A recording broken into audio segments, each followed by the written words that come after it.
से रिलेटेड होते हैं। सबसे पहले रिस्क होता है पेटेंटेड जीएमओस का। इसमें जीन का फ्लो होता है वाइल्ड स्पीशीज में, जी हर्बिसाइड रेजिस्टेंस, जो कि हर्बिसाइड से रेजिस्टेंस होते हैं। उसके बाद इकोलॉजिकल इम्बैलेंस होता है और अनफोर्सिन म्यूटेशंस। इकोलॉजिकल मतलब इकोलॉजिकल इम्बैलेंस मतलब इकोलॉजी में इम्बैलेंस आ जाता है, हमारे डाइवर्सिटी में इम्बैलेंस हो जाता है। या अनफोर्सिन म्यूटेशन, ऐसी म्यूटेशन जिनके बारे में हम लाइल्म होते हैं, हमें नहीं पता होता, वो म्यूटेशंस आ जाती हैं, ये कुछ इश्यूज क्रिएट हो जाते हैं। उसके बाद bio security concern, dual use researches, synthetic viruses, ऐसे वायरसेस जो कुछ सिंथेसिस किए जाते हैं, और पैथोजेंस को रेगुलेटरी मेजर्स इसमें आ जाता है।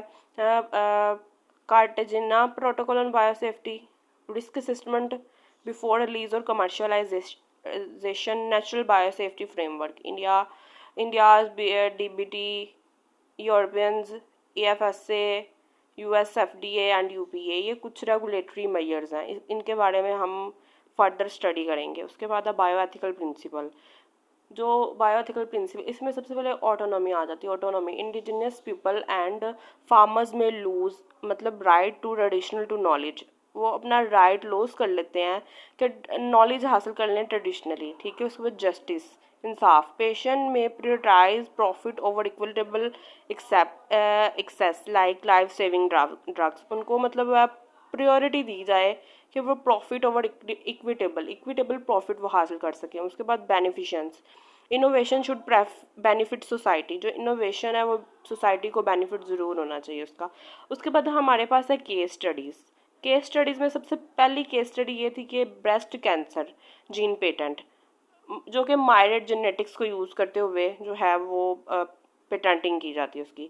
इसका बैकग्राउंड ये आ जाता है कि जो ब्रेस्ट कैंसर 1 और ब्रेस्ट कैंसर 2 होता है ना, ये 2 टाइप ऑफ जीन्स होते हैं, BRCA1 and BRCA2 breast cancer के लिए, ठीक है, बाय मायरेट जेनेटिक्स से। उसके बाद एथिकल कंसर्न में इसके ये होता है कि restriction of access to diagnostic testing, ये जो डायग्नोस्टिक टेस्टिंग तक एक्सेस के लिए रिस्ट्रिक्शंस लगा दी जाती हैं, ठीक है, ये एथिकल कंसर्न आ जाता है। Inhibition of further research by other labs, inhibit कर दिया जाता है अदर लैब्स को, दूसरी लैब्स को कि रिसर्च की जाए। उसके बाद लीगल आउटकम जो 2013 में की गई थी, US supreme court rule that naturally occurring DNA, जो नेचुरली अकरिंग डीएनए होता है, कैन नॉट बी पेटेंटेड, जो कुदरती तौर पर जो डीएनए जो हमारे अंदर मौजूद होता है वो पेटेंट नहीं हो सकता, लेकिन सिंथेटिक डीएनए, कम्प्लीमेंट्री डीएनए जो होता है, जो खुद बनाया जाता है, स्टिल पेटेंटेबल, वो पेटेंट किया जा सकता है।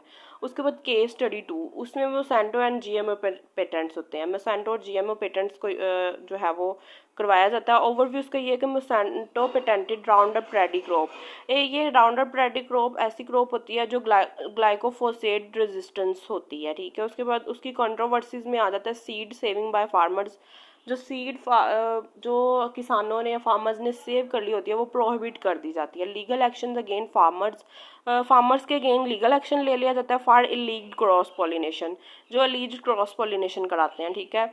बायोसेफ्टी इशूज, इसमें resistance in paste and weeds, paste और वीड में रेजिस्टेंस आ जाती है। रिड्यूस क्रॉप डाइवर्सिटी रिड्यूस हो जाती है। उसके बाद चैलेंजेस कुछ आ जाते हैं इसमें। चैलेंजेस में ethical concern, environmental and social impact assess to technology. Ethical concern में सबसे पहले पेटेंट ऑन ह्यूमन जीन्स और लाइफ फॉर्म में रेज मॉरल ऑब्जेक्शन रेज कर देते हैं। उसके बाद पेटेंट में encourage profit driven motivates that prioritise commercialisation over health and safety, ठीक है। ये कुछ इसके जो है चैलेंजेस होते हैं। उसके बाद balancing patent safety and ethics, ये कुछ उसके फीचर्स होते हैं। Ensuring patent are granted for invention that do not compromise public health, ठीक है। पेटेंट को एक ऐसी इन्वेंशन जो है वो इंश्योर कराई जाए या ग्रांट कराई जाए जो कि पब्लिक हेल्थ पे कोई कॉम्प्रोमाइज़ ना हो, जिसमें पब्लिक हेल्थ के लिए, ठीक है। उसके बाद अवॉइड किए जाए monopolisation of essential biotechnologies led to inequitable access, strict ethical reviews before patent approval, patent के अप्रूवल से पहले स्ट्रिक्ट एथिकल रिव्यूज लिए जाएं। Limiting patent protection to life saving technologies to ensure that remain affordable, ठीक है। ये सारी चीज़ें फ्यूचर पर्सपेक्टिव्स इसमें आ जाते हैं कि सिंथेटिक जीनोम्स, एआई जो है उसका बहुत ज़्यादा स्कोप है जेनेटिक इंजीनियरिंग में। क्रिस्पर जो जीन एडिटिंग टेक्नोलॉजी है वो इन्हांस करती है, थेरेपी को इन्हांसमेंट करती है, प्रोडक्शन ऑफ क्लाइमेट क्रॉप्स। उसके बाद कंक्लूजन में मतलब इस सारी प्रेजेंटेशन की जो है वो ओवरव्यू आ जाता है कि पेटेंटिंग में हमने क्या क्या पढ़ा है। ठीक है, थैंक यू।